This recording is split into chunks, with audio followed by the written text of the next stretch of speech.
The D-Day Stories from the Wall project is funded by the National Lottery Heritage Fund. It began in April 2019 and will run until January 2021. The aim of the project is to create a digital recording of the 60-plus inscriptions left by American soldiers during World War II. The carvings can be found on a brick wall in Western Esplanade, close to the embarkation hards. This project seeks to tell the stories of these men and raise awareness of Southampton's World War II heritage. On D-Day, the 6th of June 1944, British and Canadian troops embarked from Southampton and locations under its command to beaches codenamed Gold, Juno and Sword on the Normandy coast. The initial American invasion force sailed from the West Country, but in the days following through until the end of the war, more than 2 million replacement American troops sailed from Southampton to Normandy. In this photo you can see the impromptu ceremony that was held as the millionth Yank boarded the ship on October 25, 1944. In total, 3.5 million men passed through Southampton during World War II. Queues of men and vehicles often stretched all the way from the camps on the common right down to the waterfront. In this photograph, dated 1945, we can see US Army vehicles queued in Western Esplanade, close to the wall. It became quite normal to have huge military vehicles parked outside your house. You can see how unfazed the lady is as she walks past. From oral histories, we know the Americans were popular in Southampton and were sometimes here several weeks before they embarked. The residents of Southampton allowed them into their homes to use their facilities, and when not on military duty, they entertained the children and enjoyed going to dances and films with the ladies. Dalton Newfield was a US Provost Marshal in the port. He was also a keen photographer and left behind a collection of photographs he took of the US Army in and around the city. The whole of Southampton became a military camp. All open spaces became camps and buildings were requisitioned for offices and billets. The US Army had offices in the Bargate and the Civic Centre, and officers were billeted in the Polygon and other hotels. The 14th Major Port Transportation Corps of the US Army were assigned to Southampton docks during the war to oversee the incoming lease-lend cargoes, and then to oversee the movement of troops and equipment. At the peak in November 1944, 6,500 US Army personnel were working in the docks. The American practice of segregation was upheld, with separate duties, billets, and recreational facilities provided for the men. At the end of the war, Southampton was responsible for the repatriation of troops back to America and Canada, followed by 70,000 British war brides and children who hoped to start new lives. Whilst they queued to embark, some Americans took the opportunity of adding their names and hometowns to a brick wall in Western Esplanade. This wall has become known as the D-Day or American Wall. From the wall, it was just a short walk or drive round to the embarkation hards at Town Quay or Mayflower Park. From the 5 hards in Southampton, ships would sail to Normandy and back in a continual shuttle service for the duration of the war. This 1946 aerial photograph shows the area around the wall. The wall formed part of the perimeter of a complex containing the town mortuary and disinfecting station, circled in yellow. The arrow shows the position of the wall that we are recording. The red circles show the position of a further section of perimeter wall closer to the waterfront and houses across the road. Both contained inscribed bricks and both have since been demolished. The houses across the road were demolished in 1973 and replaced with flats in 1981. This is the only photograph we have found of the carved bricks on the houses. Mr. Webb, a local resident, was the first person to recognise the significance of the bricks, and he petitioned for them to be rescued during the demolition of the houses. Mr. Webb traced 13 of the men and received letters back from 5. His files are being digitised as part of this project, and further research has been undertaken into the names he recorded. Walter Wells was one of the soldiers Mr. Webb traced. When his story was published in his local newspaper in Mississippi, he gave an insight into his carving. Walter admitted to scratching his name in bricks all over England, France and Germany during the war, as a form of camaraderie for other soldiers that would follow behind. In the 1980s, plans were approved for the demolition of the complex and building of the present hotel. With the knowledge of the importance of the inscribed bricks, a photographic survey was undertaken of the section of wall nearest the waterfront that was to be demolished. The other section, which contained a greater number of bricks, was allowed to remain as a memorial. Behind the wall in the hotel car park, a new section of wall was built to incorporate the best bricks rescued from the demolished wall and houses. A few were still kept by museums, and they too have been recorded as part of this project. More than 50 volunteers are involved in all aspects of the project, from recording the bricks to researching names online, researching in the archives and writing articles, and helping with education and outreach events. On recording days, volunteers have come along in a variety of weather conditions to study the wall brick by brick, taking detailed photographs and recording what they can see, sometimes using touch and torchlight to try to decipher the lettering. To date, we have recorded more than 60 inscriptions, many of which span several bricks. The inscription left by Lawrence Mathis, circled, takes up a full 11 bricks. Almost all of the inscriptions have now been deciphered, and the volunteers have successfully traced the names back to American servicemen using online military and genealogical records. The bricks were carved using an army knife. Some are very deep and detailed, indicating the soldier was here a while. Others are more hastily scratched. Usually the inscriptions include their first name, surname, hometown, and sometimes a date or other features such as an arrow, an anchor, or in Mayer's case, the outline of a landing craft. Each brick has a unique style, and sometimes it is the style of the handwriting evident in the carving that has confirmed identity when faced with multiple possibilities in the archive records. Dates are very helpful for identifying groups of names, and dates can identify useful documents. On 3 occasions, research into a name on the wall led to the discovery of a roster, and from these rosters, 3 different units of men have been identified, though undoubtedly other groups exist and many more military units are represented on the wall. The earliest known inscription belongs to Sidney Greenwald. Although the inscription is not dated, research has shown he landed in Normandy on D-Day +6, the 12th of June. This brick was saved from the demolished houses and is in the care of Southampton museums.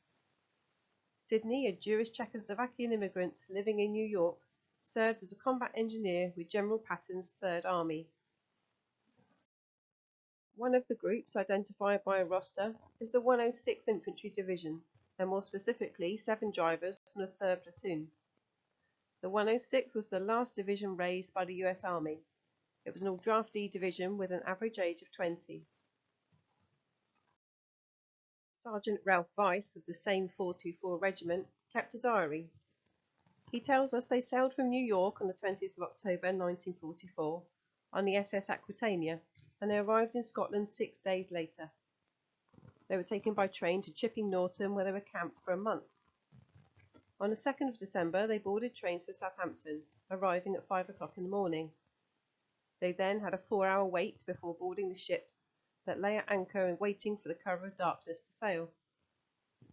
At dawn, they woke up off the French coast, but stormy conditions made it unsafe for the men to scramble down the cargo nets and into the smaller boats that would ferry them to shore. It was a whole 4 days before they could land. On reaching French shores, seasick, tired and hungry, they were then taken by truck on a cold, bumpy ride through France and into Belgium during the coldest winter on record. They arrived in the Ardennes on the 9th of December. The intention was to gather the division and acclimatise these inexperienced men in this quiet area.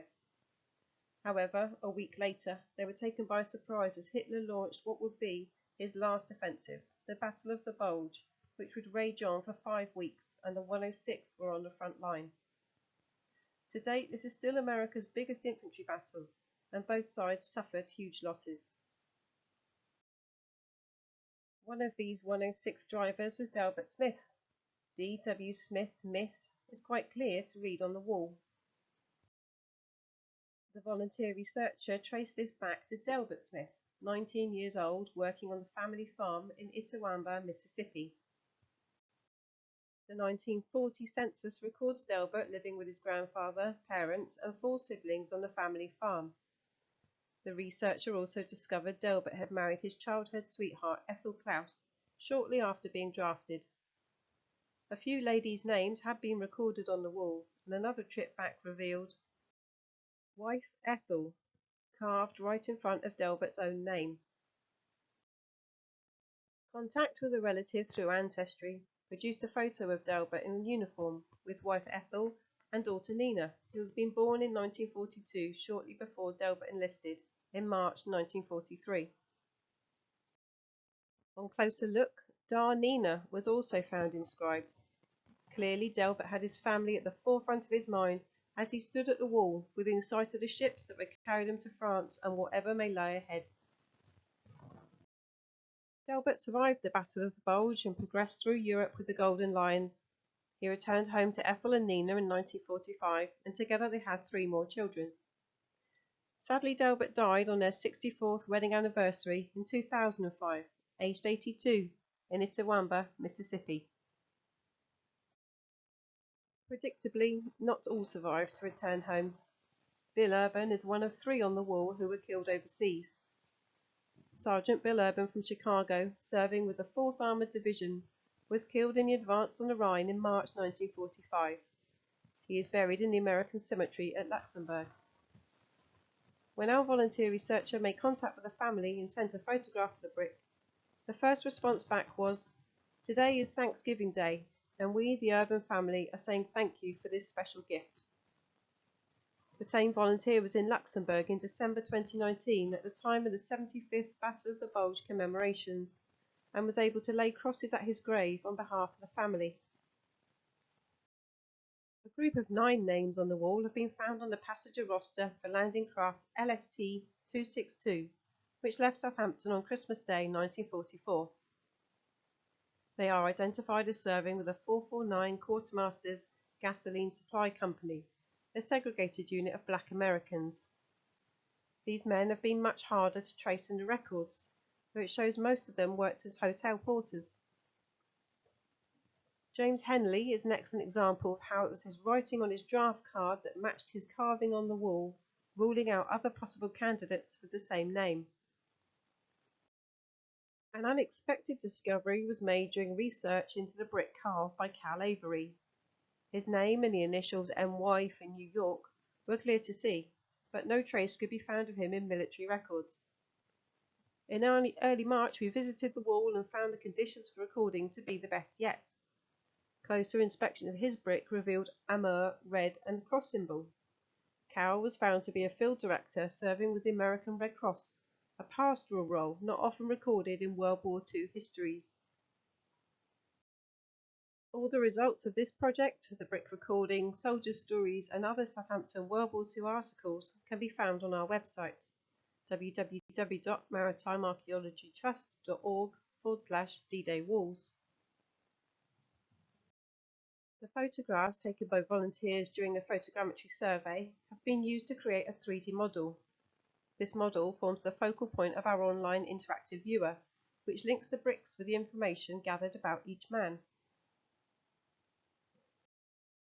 By selecting a name from the list, the model will zoom in on the inscription, and by navigating the tabs will display his story, together with all the information we have been able to gather, photographs, newspaper cuttings, military records, etc. The tabs will also include a close-up high-resolution image of the brick and a tracing of the graffiti. It is hoped this website will not only honour these men and preserve their stories, but also be of use to World War II researchers and people researching their family history all around the world. The website also contains a number of resources that can be freely downloaded. They include a project booklet that tells the story of the bricks and the men, an education pack with curriculum links and activities, a walking tour of World War II memorials in Southampton, and a self-guided wall visit and quiz sheet. A geocache has been located nearby to draw people to discover the wall. Education and outreach is an essential part of the project, disseminating the information we have gathered and raising awareness of this heritage. Prior to COVID, we were able to give a series of public talks and workshops for schools and youth groups, as well as a long-term exhibition in the hotel, a travelling exhibition toured venues in the city, and the Maritime bus attended public events.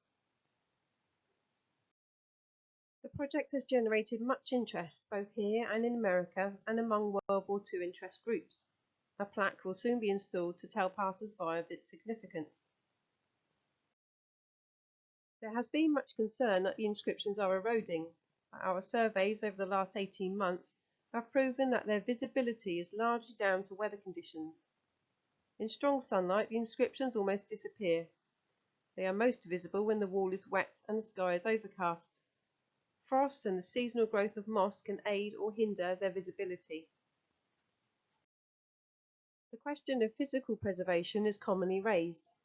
In Weymouth, the wall in the harbour was also similarly inscribed by the embarking Americans. A perspex sheet has been installed to protect the inscriptions, but unfortunately this makes it harder to read them, not only due to the reflection on the surface, but also because the bricks are kept dry, making the inscriptions less visible. It requires maintenance to keep the surface clean and for the removal of rubbish dropped behind it. Some people have suggested the wall should be removed and rebuilt brick by brick in a museum. Again, this would mean the bricks are always dry and hard to read, and more importantly, it would be so far removed from its context that the viewer would have no sense of the trepidation felt by the men who stood there carving, within sight of the ships and the sea and the uncertain future that lie ahead. For now, with little significant erosion of the inscriptions evident, no immediate action is needed. Instead, we should continue to raise awareness of its importance as a heritage asset and to apply for listed status to ensure special protection. Thank you for listening. Please do remember to visit our website and find more stories about these men. And if you're ever in Southampton, go and visit the wall and see what names you can discover.